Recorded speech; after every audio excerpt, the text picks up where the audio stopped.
ঠিক আছে, আমি আসছি বৈশ্যার কাছে। বৈশ্বনাথ, আমার জানা নেই যে, সত্যি আমি জানি না, সবই অভিযোগ যে সন্দেশখালীতে মহিলাদের উপর নির্যাতন এবং কিন্তু একটা বিষয় পরিষ্কার, যেটা বারবার উঠে আসছে, সন্দেশখালীর মূল অভিযোগটা কিন্তু জমি দখল।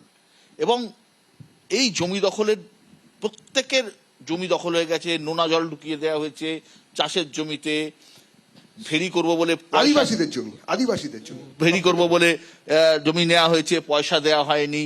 সরকার এইসব অভিযোগের নিষ্পত্তির জন্য ক্যাম্প করেছে, ওখানে গ্রামবাসীদের সাথে কথা বলছে, অভিযোগ নিচ্ছে মহিলাদের কাছ থেকে। কিসে শান্ত হবে সন্দেশখালী? গ্রামবাসীদের এই অভিযোগের দ্রুত নিষ্পত্তি করা, নাকি শাহজাহানকে গ্রেপ্তার করা? সন্দেশখালী কিভাবে শান্ত হবে? দেখুন, ল্যান্ড ডিসপিউটের একটা কোশ্চেন যেটা এসছে, সেটার জন্য সরকারি অফিসাররা গিয়ে কমপ্লেন নিয়েছেন এবং কেস রেজিস্টার করেছেন, যেটা মাঠ ফিরিয়ে দেওয়া হয়েছে। প্রসিডিওর হিসাবে এটাগুলো ফিরিয়ে দেওয়া হচ্ছে। সরকার কিন্তু পজিটিভ মুডে আছে, যাতে সাধারণ মানুষের কোনো অসুবিধা নেই। কেন এইটাও তো একটা প্রশ্ন, যে দেখুন আপনাদের তো এত বড় বড় তাবড় নেতা প্রধানমন্ত্রী মিটিং করতে আসছেন, তাহলে আপনারা জানতেন যে আপনাদের কি রাজস্ব দপ্তরের মন্ত্রী মমতা বন্দ্যোপাধ্যায়। আরে আপনি তো সব ব্যাপারে বলে ফেললেন তো। অর্চনাদি, এই তো এত শুনুন, বিষয় হচ্ছে যে সন্দেশখালী ও এলাকার সাংসদ টিকটক করছেন পিঠে বানানোর, এদিকে পিঠে বানানোর নয়, টিকটক করছেন। সেই টিকটক সাংসদ তিনি বাংলার মেয়ে, তো যাচ্ছেন না কেন? মমতা বন্দ্যোপাধ্যায় না একটু যেতে গেলে পা খোড়া হয়। উত্তর নেবো। আপনি অনেক বিদ্রুপ করে সার্কাস্টিক কমেন্ট করছেন, ঠিক আছে। আমি একটা কথা বলছি, রাজ্য সরকার কিন্তু পজিটিভ স্টেপ নিচ্ছে, এটা সবাই দেখেছে। দাদা মিনিবাসের মতন নাকি? মিনিবাসের কন্ডাক্টর পেছনের দিকে এগিয়ে যান দাদা। আপনারা তো কথাই বলতে দেবেন না। আমি বারবার যেটা বলার চেষ্টা করছি, মা মাটি মানুষের সরকার, এখানের মানুষ 3 বার আমাদের হিউজ ম্যান্ডেট দিয়েছে, আমরা মানুষের কাছে ন্যায়বদ্ধ। মানুষের সমস্ত অভিযোগ অবিচার যা হয়েছে তা ব্যবস্থা নেওয়া হবে, কিন্তু এটা জোর করে তৃণমূলকে একটা কাঠ গড়া, একটা প্ল্যান্টেড গেম করার চেষ্টা করছে। আপনাদের কাঠ গড়ায় কারা নিয়েছিল? কাদের থেকে মাঠ ফেরত দেওয়া হলো? মাঠ ফেরত দেওয়া হয়েছে। যদি ফেরত দিল, কার থেকে নিল? আপনি তো কার থেকে? সেই লোকটাকে ধরা হচ্ছে না কেন? শাহজাহান কোথায়? সরকার তো বা আমরা দল হিসাবে কোথাও গিয়ে তো এটা অস্বীকার একবারের জন্য করিনি যে শিবু উত্তমদের বিরুদ্ধে যে অভিযোগটা আছে, অভিযোগ অমূলক। আমরা তাহলে উত্তমকে আমি দুটো কথা বলতে দিতে হবে। আমরা তাহলে উত্তমকে দল থেকে সরাতাম না, শিবুদের দল থেকে সরাতাম না, এবং প্রশাসন তাদেরকে অ্যারেস্ট করতো না। শাহজাহানের কেস তো সবচেয়ে ভালো দেবজিৎ দার আমাদের দিদি বলতে পারবে কেন। আচ্ছা, বিদেশে যাওয়ার জন্য আমি আগের দিনও বলেছি, বিদেশে যাওয়ার জন্য আমাদের মানে আপনি যদি প্লেনে না যান তাহলে আর একটা যান আছে যেটা করে আপনি বিদেশে যেতে পারেন, সেটা জাহাজ। সেই জাহাজের মন্ত্রীর নাম কি? সেই মন্ত্রীর নাম হচ্ছে শান্তনু ঠাকুর। আমি বলছি, সেই জাহাজ মন্ত্রী বললেন যে উনি নাকি শেখ শাহজাহান নাকি মায়ানমারে আছে। তো জাহাজ মন্ত্রী জানেন মায়ানমারে আছে, দেবজিৎ দ্বারা জানেন না। আর একটা কথা আমার না বললেই নয়, কৌস্তব একটা দারুণ কথা বলেছিল, সেটা হচ্ছে মমতা বন্দ্যোপাধ্যায় যেটা রেড রোডে বলেছেন, ওটাই মোদি পার্লামেন্টে বলেছেন, অর্থাৎ দিদি মোদি সেটিং। আচ্ছা, আপনার চ্যানেলে এসে যে কথাটা সিপিএম বলে, তার বাইরে কি তৃণমূলকে অ্যাটাক করতে অন্য কোনো কথা বিজেপি বলে? বলুন তো, কি বোকা বোকা কথা কৌস্তবদার মতো লোক বলছে। আমি শুধু একটা কথা বলছি যে ঠিকই, তো খুবই বোকা বলেছে, আমি বোকা থাকতে চাই, চালাকদের দলে না থাকতে চাই। আমি বলছি, চোরকে চোর বলবে, এটা খুব স্বাভাবিক। গোটা পশ্চিমবাংলার মানুষ বলছে ঘাটের তলার টাকা, এই সাথে তৃণমূল বিজেপি সিপিএম এর ব্যাপার নেই। সন্দেশখালীর মানুষ বলছে আমাদের পিঠে বানাতে ডাকতো, তৃণমূলের নেতারা পিঠে বানাতে ডাকতো। কিন্তু শুরুতে আমি যে কথাটা বলেছি, 3 মিনিট সময়, আমি জানতাম এখানে জাস্টিফিকেশন হবে। সন্দেশখালী বললেই হাতরাস, আবার হাতরাসের কথা বললেই সন্দেশখালী, কামদুনি বললেই উন্নাও, উন্নাও বললেই কামদুনি। এই জাস্টিফিকেশন। কংগ্রেসের শীর্ষ নেতৃত্ব দাবি করছে যে বাংলায় জোট নিয়ে আলোচনা চলছে, কংগ্রেসের প্রদেশ নেতৃত্ব তো স্বীকার করে না। তো সত্যিটা কি, আসলে কি হচ্ছে? জোট নিয়ে তো আলোচনা হচ্ছে, আমাদের সাথে তো আমাদের আলোচনা চলছে। তো আপনি অস্বীকার করার কি উপায় আছে? আপনি যে প্রশ্নটা করেছিলেন সেটার থেকে আমি বেরিয়ে যাচ্ছেন।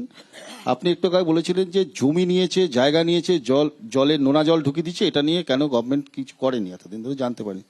আমি তো বলছি, এটা ঘটনাটা তো ওরাও স্বীকার করছে। কিন্তু কথা হচ্ছে, আবার বৈষ্ণবদা একটা কথা পরিষ্কার বললো, বৈষ্ণবদা বললেন যে ওখানে আমরা সরকার সবকিছু এখন আবার নতুন করে ক্যাম্প করার চেষ্টা করছি। আমি শুধু বলছি, এই প্রসেসটাকে বলা হয় SOS প্রসেস। ঘটনাটা ঘটার পরে আপনারা এটা করছেন।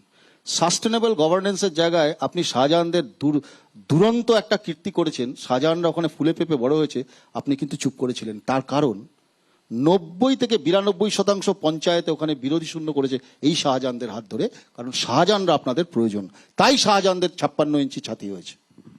অর্চনাদি, হ্যাঁ, আমি যেটা বলছিলাম যে জমি মানুষের প্রথম, মহিলাদের কথা ছেড়ে দিয়ে বলছি, ওখানকার যে আদিবাসী মানুষ তাদের প্রথম কথা হলো আমাদের সমস্ত জমি জমা কেড়ে নিয়েছে, আমাদের খাটিয়ে পয়সা দেয়নি, আমাদের বাড়িঘর সব বুলডোজার চালিয়েছে। এই জমি জমা সব আদিবাসী মানুষগুলোর যখন মমতা ব্যানার্জির সরকার নিয়েছে, প্রথম কথা সুন্দরবন ছিল, সুন্দরবনের গাছ কেটে ব্যবসা হলো। দিদি, বিকাশ সিং জানতে তারপরে পারেনি কেন, এটা একটু বলো। জমির নেচার পাল্টিয়ে মোদিজির বিকাশে জঙ্গলটাকে, সন্দেশখালির সেটাকে বিকাশ। বাস্তু জমি অথবা সেটাকে বাস্তু জমি করা হলো। বাস্তু জমি কেটে এই উত্তর কিন্তু অর্চনাদি দেবেন না কিছুতেই, কেন বিকাশ সিং জানতে পারেনি? জমির স্ট্যাটাস পাল্টাচ্ছে, কারণ বিকাশকে ছোটও করতে পারবেন না, শুভেন্দু অধিকারী বকে আদিবাসীদের দেবে। জমিটাকে আমরা আদিবাসী নই বলে মাইলকে মাইল জমি খালি ফিশারি করছে। মমতা ব্যানার্জি জানতেন না? না, বিকাশ সিং তিনি জানতেন না? আরে বিকাশ সিং দেখুন, জানতেন না? যে টোপোগ্রাফি চেঞ্জ হয়েছে, দেখুন, বিকাশ সিংকে উত্তর এটা দিচ্ছে না, শুধু আমার মনে হয় দিদির সাথে সন্দেশখালির ঝগড়া আছে বিপদ নয়। পার্টিতে। যেভাবে রোহিঙ্গা থেকে শুরু করে একটা শ্রেণীকে Border টপকে চলে গেল। Border টপকে চলে গেল। অমিত শাহ সাহায্য করেছিল? করেছে। আপনি রোহিঙ্গা ছিলেন কি করে দিদি? নাম দেখে এটাই তো ক্যাপিটাল। ভোটার লিস্টের নামের মানে রোহিঙ্গা ডেমোগ্রাফি থাকে না। চেঞ্জ আরে অস্বীকার এটা করতে পারো? ইলেকশন কমিশন কি করছিল? Residential ঢুকলো কি করে? certificate এই বিদেশিদের ঢুকলো কি ক্ষেত্রে করে? আমি ধরে নিলাম, ঢুকলো কি আমি করে? ধরে নিলাম যে বিএসএফ তাদের ঢুকতে দিয়েছে, আমি ধরে নিলাম। আচ্ছা, বিএসএফ খুব অন্যায় করেছে। আরে আপনার ভীষণ কথা অন্যায় দেবজিৎ করেছে। সাপোর্ট করছে। কিন্তু না, আপনি রোহিঙ্গা চিনলেন কি করে? রেসিডেন্সিয়াল এটা বলুন না। সার্টিফিকেট কে দিয়েছে? আরে রোহিঙ্গাটা চিনলেন কি করে? আমি তো সার্টিফিকেট বুঝতে পারছি পঞ্চায়েত না। দিয়েছে। হ্যাঁ, আমাদের আধার কার্ড কে বানিয়েছে? ভোটার কার্ড কে বানিয়েছে? অর্চনাদি, গত 5 বছর আগে বারুইপুরের বিভিন্ন জায়গায় পরিষ্কার দেখা গেছে যে কলোনি হয়েছে এবং কলোনিতে রোহিঙ্গাদের এনে বসানো হয়েছে। এবং ঘটনা, এটাতে কোনো লুকোছাপার ব্যাপার নেই। এবং দানপত্র বাক্স পেটি বানানো হয়েছে যে মায়ানমার থেকে আগত আমাদের ভাই রোহিঙ্গাদের সাপোর্টে ইয়ে করা হোক। এবং এই নিয়ে যখন দাদা, complain দিল্লিতে হলো- তোমাদের সরকার এবার ফ্ল্যাট আমাকে বানিয়েছিল, এক মিনিট এটা একটু দাঁড়াও, উল্লেখ এক মিনিট করো। দাঁড়াও। রোহিঙ্গাদের জন্য ফ্ল্যাট বানিয়েছিল, এটা একটু বলতে উল্লেখ দাও করো। ভাই, একটু বলতে দাও। তারপরে যেটা হলো, এই নিয়ে কথা হলো, তৃণমূলের মধ্যে থেকেও এর বিরুদ্ধে দক্ষিণ 24 পরগনার তৃণমূলের তরফ থেকে এর বিরুদ্ধে প্রতিবাদ আসে। এবং প্রতিবাদ যারা করেছিলেন তারা হিন্দু বা মুসলমানে বিভক্ত ছিলেন না, দুই তরফ থেকেই প্রতিবাদ আসে তৃণমূলের মধ্যে। সেইখানে দাঁড়িয়ে যখন এই প্রতিবাদ হয় একটা সভাতে, মমতা বন্দ্যোপাধ্যায় শাহজাহানের পক্ষে বলেন যে ও তো সমাজসেবা করছে। আমার কথা, রোহিঙ্গাকে রাখতে দেওয়া, রোহিঙ্গাকে না রাখতে দেওয়া, রোহিঙ্গা বাড়ানো ইত্যাদি এই সন্দেশখালী, আজকের পরিসর এটা নয়, আলোচনা আমি যাচ্ছি না। কিন্তু আমি শুধু এটা বলতে চাই যে কথাটা যখন দেবাংশু তুললো যে তুমি চিনলে কি করে ওরা রোহিঙ্গা, ভাই সমাজসেবা করেছে তো শাহজাহান। আর এটাই বা জানলে কি করে আমার দলের মধ্যে এক কি নম্বর, হয়েছে? দু নম্বর, আর তোমাদের সবকিছু এক নম্বর পরিষ্কার সবার সামনে হয়, তৃণমূলের বলা দলের হয়। সব BJP তুমি ভাবছো। প্রশাসনিক বৈঠকে যা হয় সেটা আমরা সবাই দেখতে পাই। এবারে কথাটা হচ্ছে যে একটা পরিষ্কার কথা যে জোট, এবারে আমরা একটু জোটে আসি, আমি জোটটাতে আসি। দেখুন, আমি আবারও বলছি, যারা জোটের পক্ষে কথা বলেছেন, জোট রাজনীতির পক্ষে কথা বলেছেন সারা ভারতবর্ষ এবং বাংলাতেও জোট রাজনীতি গৃহীত হয়েছে, পরীক্ষিত হয়েছে এবং পরিত্যক্ত হয়েছে। এইখানে না, এখানে দাঁড়িয়ে- CPM করতো দাদা, তো। একটু বলতে দাও না, তোমাদের সময় তোমরা বলো। অটল বিহারী বাজপেয়ী দ্বিতীয়ত, জোটের নেতা ছিলেন। যে বাইনারি সেট হয়েছে, বাইনারি সেট হয়ে গেছে, বাংলার মানুষ দেবজিতের বক্তব্য পরিষ্কার। এক মিনিট, বাইনারি সেটার আলাদা কি? জায়গা আমরা দেখতে আপনি পেলাম যদি- সৌম্যদাদের সাগরদিঘিতে জেতার পরে আমরা প্রথম থেকেই বলেছিলাম যে এখানে তৃণমূল জেতেনি, কংগ্রেস হারেনি, কিন্তু কংগ্রেস অংশগ্রহণ করে তোমাদের করেছে। সাদা এটা আমাদের মিলের নাম বলো তো। এটা আমাদের মত। দেবজিতের দাবি যে বাইনারি সেট হয়ে গেছে, অর্থাৎ ভোট একদম, মানুষ মানুষ তৈরি হয় করে। বিজেপি কে দেবে, নয় তৃণমূলকে দেবে। তৃণমূলকে দেবে। এই যে নিঃশব্দে কিন্তু একটা জোটের প্রেক্ষিত তৈরি হয়ে গেছে। ওটা ভাবতে থাকুক। যেমন আমরা জানি সমাজবাদী পার্টির সাথে জোট হয়ে গিয়েছে উত্তরপ্রদেশে, এবং আপের সঙ্গেও জোট প্রায় ফাইনাল বিভিন্ন রাজ্যে, এবং বিহারেও জোট ফাইনাল। পশ্চিমবঙ্গেও নাকি জোট কথা চলছে বলে কংগ্রেসের দাবি, যদি হয়। কৌস্তব, তোমাদের স্ট্যান্ড কি হবে?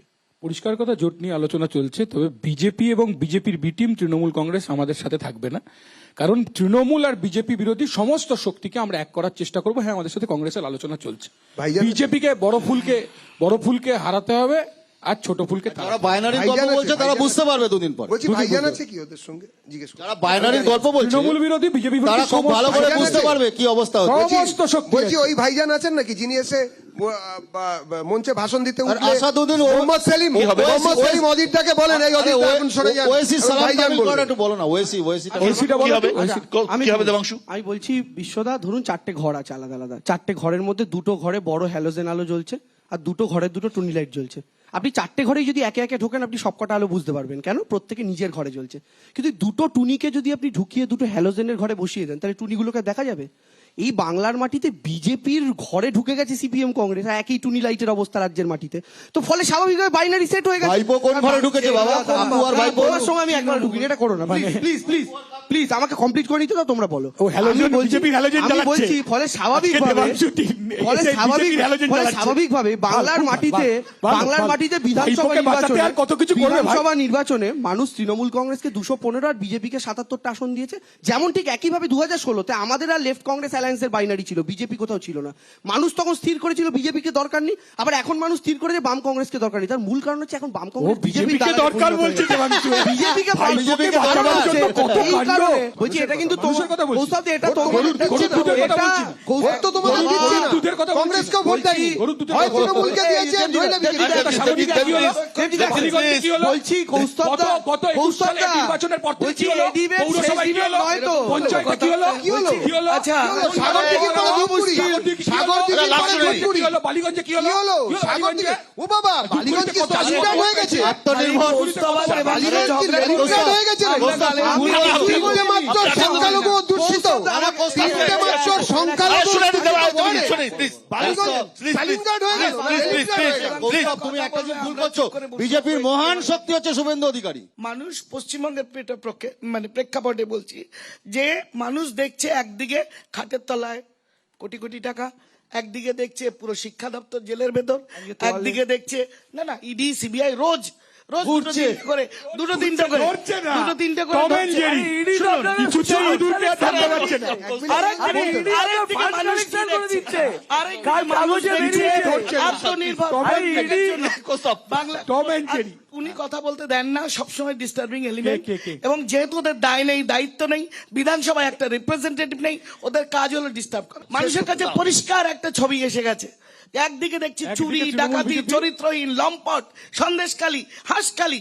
আরেকদিকে কি দেখছি যে মহিলাদের জন্য গ্যাস থেকে শুরু করে প্রত্যেকের বাড়ি, প্রত্যেকের জল, 300 টাকার গ্যাস 1200 টাকা হয়েছে। 14 টাকার প্রত্যেকের গ্যাস অ্যাকাউন্টে 100 টাকা টাকা হয়েছে। আত্মনির্ভর ভারত, এগিয়ে নাও ভারত, জিডিপি গ্যাসও থেকে উন্নয়নের পক্ষে মানুষ ভোট দেবেন।